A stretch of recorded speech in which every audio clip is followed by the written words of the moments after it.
Hey, what's up guys? Will here for GSM Arena. OnePlus's new flagships are here, the OnePlus 9 and OnePlus 9 Pro.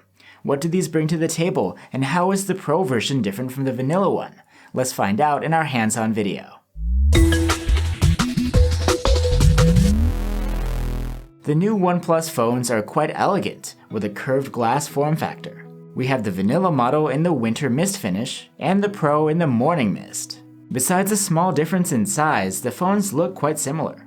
But even though they share the looks, the Pro is more premium. It has an aluminum frame, not plastic like the OnePlus 9s. And you also get full IP68 waterproofing only on the Pro version. Both phones feature an AMOLED display with a fast 120Hz refresh rate. They are quite different though. On the Pro, you get an LTPO display. This means that it can provide that smooth, high refresh rate when interacting and swiping, but it can also dial that down super low depending on the content on screen. It can go all the way down to 1 Hz to save energy.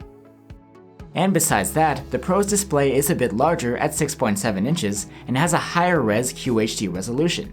This is versus the 6.55-inch 1080p screen on the OnePlus 9. The screens are bright and colorful, and OnePlus claims great color accuracy is achievable here too. One other notable difference between the two models is in the cameras, even though the setups are similar. Both the OnePlus 9 and the OnePlus 9 Pro have a 48-megapixel quad-Bayer main cam with omnidirectional phase detection autofocus. Plus, there's a 50-megapixel ultra-wide cam with autofocus that can take macro shots, and a 2-megapixel monochrome camera. But the Pro version also has an 8-megapixel telephoto with OIS, which offers 3.3 times optical zoom, so the setup is a bit more versatile than the lower tier models. And it's worth mentioning that despite having the same resolution, the OnePlus 9 Pro's main cam has the new Sony IMX789 sensor, which brings support for 120fps 4K video. Among the many features supported on the OnePlus 9 and 9 Pro's cameras is a Pro mode by Hasselblad, which gives you a bunch of manual controls, as well as support for 12-bit RAW shooting, which allows you more options when editing in post. We're also very interested in OnePlus's improvements in their night mode, which we'll try out once the sun goes down. The final major difference between these phones is in wireless charging. The OnePlus 9 supports 15-watt wireless charging, but only if sold in Europe or North America. In contrast, the Pro has universal support for 50-watt fast wireless charging. Regular charging should be the same though, thanks to OnePlus's Warp Charge 65T.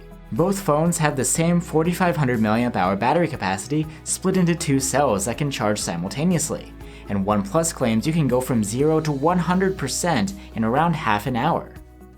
The rest of the features I'll go over are shared between the OnePlus 9 and 9 Pro. There's a cutting-edge Snapdragon 888 chipset along with 8 or 12 gigs of RAM. You get support for 5G connectivity, and performance here should be awesome. If you're into games, there's also a Pro gaming mode, which will optimize performance and block notifications. And a 240Hz screen touch sampling rate means that things feel extra responsive. And you get a cooling system with a vapor chamber and graphite and copper layers, so the thermal should be good too. The new OnePluses also have stereo speakers for your audio, with Dolby Atmos support. There is no headphone jack here though. Expandable storage is another feature you won't find, but you can choose from 128 or 256 gigs on board either phone. Waking up and unlocking the OnePlus 9 and 9 Pro can be done with an under-display fingerprint reader. And the interface of the new OnePlus phones is Oxygen OS 11 based on Android 11.